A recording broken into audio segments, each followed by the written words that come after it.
अस्सलाम वालेकुम guys, how are you? I hope आप सब ठीक होंगे। और today we are going to discuss labelling theory और social reaction theory. This theory belongs to sociological theories of crime.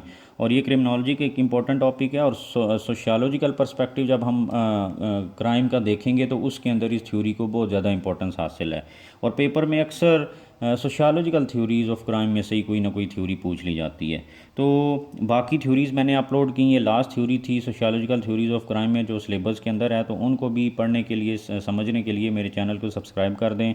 और let's start the theory. Introduction क्या है कि इंट्रोडक्शन से स्टार्ट होते हैं कि people are given a variety of symbolic labels and ways to react with others.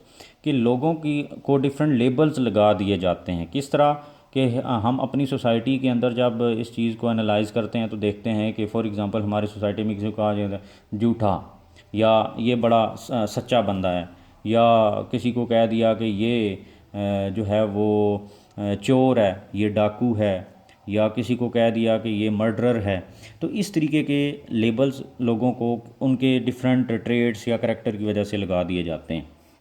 अब ये जो लेबल्स लगाते हैं इनका क्या इम्पैक्ट होता है?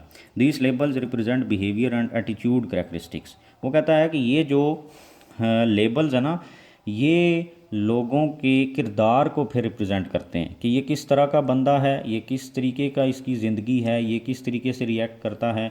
और ये चीज़ जो हमने फॉर एग्ज़ाम्पल उसको झूठा कह दिया या सच्चा कह दिया, तो वो उस लेबल से ही ये बात पता चलती है कि अगर सोसाइटी के अंदर रहते हुए इसको ये लेबल लगा हुआ तो इसका मतलब what kind of a person he और शी इज़। उसके बाद क्या है कि labels define not just trait but whole person या पर्सनैलिटी। वो कहता है कि लेबल सिर्फ उस बंदे के ट्रेट को या सिर्फ किरदार को नहीं, बल्कि पूरे के पूरे उसकी पर्सनैलिटी को फिर वो रिफ़्लेक्ट करता है। लेबल उससे पूरी उसकी पर्सनैलिटी रिफ़्लेक्ट होती है कि ये बंदा है किस तरह का, इसकी सोच क्या है, इसका माइंड क्या है, किस तरीके का ये पॉजिटिव बंदा है, ये नेगेटिव बंदा है, इसकी इवन के उसकी जो थिंकिंग होती है वो भी उससे रिप्रेजेंट हो जाती है। तो लेबल एक इतनी इम्पोर्टेंट वैल्यू रखता है उस बंदे के लिए। Sometimes these labels improve self image and social standing. कहता है समटाइम्स ऐसा होता है कि अगर किसी को पॉजिटिव लेबल लगा दिया सोसाइटी ने तो उससे क्या होता है, उसके सेल्फ इमेज इम्प्रूव होता है सोसाइटी के अंदर, उसकी जो सोशल स्टैंडिंग होती है वो बहुत ज़्यादा बेहतर हो जाती है, उसकी सोशल रिस्पेक्ट जो है उसकी, इस तमाम चीज़ें जो है ना ये बहुत ज़्यादा बेहतर हो जाती हैं और वो एक रिस्पेक्टेड पर्सन बन जाता है उस सिर्फ पॉजिटिव लेबल्स की वजह से। अब और इसके ऑन कंट्री अगर देखें तो नेगेटिव लेबल लग गया तो वो उतना ही ज़्यादा उस सोसाइटी के अंदर डिसरिस्पेक्ट हो जाएगा, उसकी इतनी ज़्यादा बेइज्जती और वो बदकिरदार फिर देखा जाएगा। अब इसमें क्या है, labelling theory declare social reaction becomes the source of deviance. ये बहुत इंपॉर्टेंट है। और अगर दूसरे लफ्ज़ों में बोलूँ तो ये इसका मतलब समरी है पूरी थ्योरी की, कि जो लेबलिंग थ्योरी है बेसिकली ये क्या कहती है, ये कहती है कि सोशल रिएक्शन, कि सोसाइटी का जो रिएक्शन है becomes the source of deviance. ये समटाइम्स ऐसा होता है कि ये ज़रिया बन जाता है क्रिमिनलिटी का, डेवियंस का, कि लोगों को ये पुश करता है क्रिमिनलिटी की तरफ। अब ये चीज़ हम आगे यहाँ से आगे एक्सप्लेन करेंगे कि हाउ सोशल रिएक्शन और the reaction of society becomes the source of deviance. अब लिमर्ट एक क्रिमिनोलॉजिस्ट था, उसने क्या कहा, Lemert said there are two kinds of deviance. उसने एक्सप्लेन की डेवियंस की या दो टाइप्स या काइंड्स आप कह लें। पहली जो है that is primary deviation. Primary deviation क्या है, वो कहता है कि क्या होता है कि फॉर एग्ज़ाम्पल एग्ज़ाम्पल से समझेंगे आप तो आसानी से समझ आ जाएगा कि फॉर एग्ज़ाम्पल एक बंदा किसी के साथ उसका झगड़ा हो गया, उस झगड़े के दौरान उसने अपने सेल्फ डिफेंस के अंदर किसी को के ऊपर अटैक किया और वो बंदा मार गया। अब उसकी इंटेंशन नहीं थी कि वो उसको मारे, नीयत नहीं थी, लेकिन सेल्फ डिफेंस के अंदर वो उसको मार रहा था, ये उसको मार रहा था, तो वो एक जो है उनमें से मर गया। होता क्या है कि अब उसूली कोर्ट के अंदर जब लीगल सारी प्रोसेस होता है तो उसके अंदर वो कन्विक्ट हो जाता है और वो फिर सेंटेंस जो है, सज़ा जो है वो सर्व करता है जेल के अंदर। उसके बाद जितनी भी सज़ा हुई वो वापस आ गया सोसाइटी के अंदर। तो इससे क्या हुआ, उसका जो पर्सनल कंसेप्शन थी या पर्सनल कैपेसिटी के अंदर जो उसके कंसेप्ट डेवलप हुए थे कि बंदे को मारना एक गलत चीज़ है, डाका चोरी या इस तरीके के काम गलत हैं, तो किसी की मदद करना चाहिए, तो ये चीज़ें इससे फ़र्क नहीं पड़ेगा। कहता है ये चीज़ें चेंज नहीं होंगी, सिर्फ क्या होगा कि वो उससे जो अनइंटेंशनली हो गया वो हो गया, उसके बाद वो सोसाइटी के अंदर आ गया और वो नॉर्मल लाइफ की तरफ चला जाएगा। दूसरी तरफ है सेकेंडरी डेविएशन। सेकेंडरी डेविएशन क्या चीज़ है? वो कहता है फॉर एग्ज़ाम्पल इसी तरह वो उससे लड़ा, दूसरा बंदा मर गया।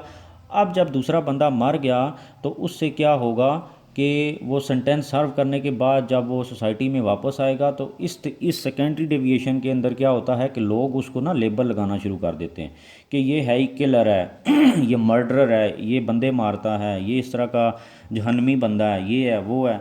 तो कहता है जब इस तरीके के लेबल्स लगते हैं ना तो फिर वो बंदा जो है वो इतनी ज़्यादा उसकी फीलिंग्स हर्ट होती हैं कि वो पक्का का पक्का ही फिर क्रिमिनल बन जाता है और वो पक्का मर्डरर ही बन जाता है। वो कहता है कि लेबल तो वैसे भी लग गया है, तो अब फिर मैं सोसाइटी को ज़रा फिर क्रिमिनल या मर्डरर बन के दिखाऊं। वो फिर इतना ज़्यादा हर्ट होता है कि वो पक्का ऐसे डेविएंट ग्रुप्स के अंदर चला जाता है कि वहाँ पर फिर वो प्रोफेशनल किलर या वो बन जाता है। तो कहता है इन दोनों प्राइमरी और सेकेंडरी के अंदर ये फ़र्क हुआ कि इसके अंदर वो सज़ा काटने के बाद जब सोसाइटी में आया तो उसके personal concepts right and wrong के बारे में चेंज नहीं हुए, लेकिन जब इस सेकेंडरी डेविएशन के अंदर ये हुआ कि जब वो सज़ा काट के दोबारा सोसाइटी में आया तो लोगों की लेबलिंग की वजह से उसके पर्सनल कंसेप्ट ही चेंज हो गए राइट एंड रॉन्ग के।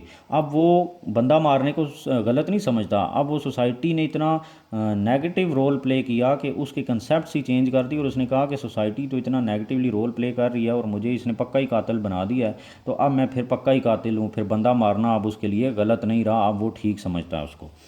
अब ये सारी ये थी थ्योरी। अब इसका जब आप एनालिसिस करेंगे पेपर के अंदर तो वो क्या होगा, वो ये है कि इस तरीके से आप कर सकते हैं कि labelled by court and society. अब इसमें देखें फॉर एग्जांपल उसने बंदा मारा, वो चला गया कोर्ट में, केस लड़ा, केस में क्या सज़ा हुई उसको, और सबसे पहले कोर्ट ने उसको लेबल लगा दिया डिलिंक्वेंट का कि ये एक मुजरिम बंदा है, फिर सोसाइटी ने उसको लेबल लगा दिया बैड पर्सन का या क्रिमिनल का। अब ये जो चीज़ थी ना, इन दोनों चीज़ों ने उसके लिए एक हर्ट करने वाली चीज़ें थीं, तो इन चीज़ों ने उसको थोड़ा सा हर्ट किया और वो नॉर्मल लाइफ से हट के उस तरफ चला गया। फिर अब क्या हुआ, एडविन स्कर एक बंदा है और वो क्या कहता है कि a person can not return to normal life. वो कहता है कि जब बंदा इस तरीके के काम हो जाता है तो फिर उसमें ये होता है कि वो अगर सोसाइटी जो नेगेटिव रोल प्ले करके उसको पुश करती है ना क्रिमिनलिटी की तरफ परमानेंटली, तो वो बंदा सोसाइटी के रिएक्शन से इतना ज़्यादा हर्ट होता है कि उधर चला जाता है। अब ऐसी सिचुएशन डेवलप हो जाती है कि वो अगर उसकी इंटेंशन हो भी कि मैं ये सारी चीज़ें गलत काम छोड़कर मैं दोबारा सोसाइटी नॉर्मल लाइफ की तरफ आ जाऊँ, सोसाइटी में आ जाऊँ, तो वो फिर भी नहीं आ सकता। उसकी वजह यह है कि सोसाइटी का जो रोल होता है वो बड़ा एक सिग्निफिकेंट रोल प्ले करता है उसकी ज़िंदगी के अंदर और उसकी फीलिंग्स को हर्ट करने में। इस तरीके से जब सोसाइटी उसको वो उस बंदे की नीयत के बावजूद वो नहीं आ सकता, सोसाइटी उसको बार बार पुश कर रही है उस तरफ, तो क्योंकि सोसाइटी लेबल लगाना नहीं ख़त्म कर रही, तो अब क्या होता है कि वो पर्सन बिकम्स आउटसाइडर, वो परमानेंटली आउटसाइडर बन जाता है और वो हमेशा के लिए वो एक क्रिमिनल की ज़िंदगी गुजारता है और वो नॉर्मल लाइफ की तरफ आ ही नहीं पाता। तो इस तरीके से वो कहता है society plays a negative role in a person's life. तो ये थी हमारी लेबलिंग थ्योरी और सोशल रिएक्शन थ्योरी। तो सोसाइटी को क्या चाहिए कि सोसाइटी को चाहिए कि वो इस तरीके का रोल प्ले ना करे बल्कि पॉजिटिव रोल प्ले करे, जिसकी वजह से क्रिमिनलिटी के अंदर इंक्रीज़ आने की बजाय डिक्रीज़ हो। तो इस तरीके से एनालिसिस हो सकता है। तो आई होप आपको समझ आ गई होगी, और बाकी थ्योरीज़ को समझने के लिए आप मेरे चैनल को सब्सक्राइब कर दें, आपको जेंडर स्टडीज़ और पब्लिक एड के भी नोट्स मिल जाएंगे। Thank you very much.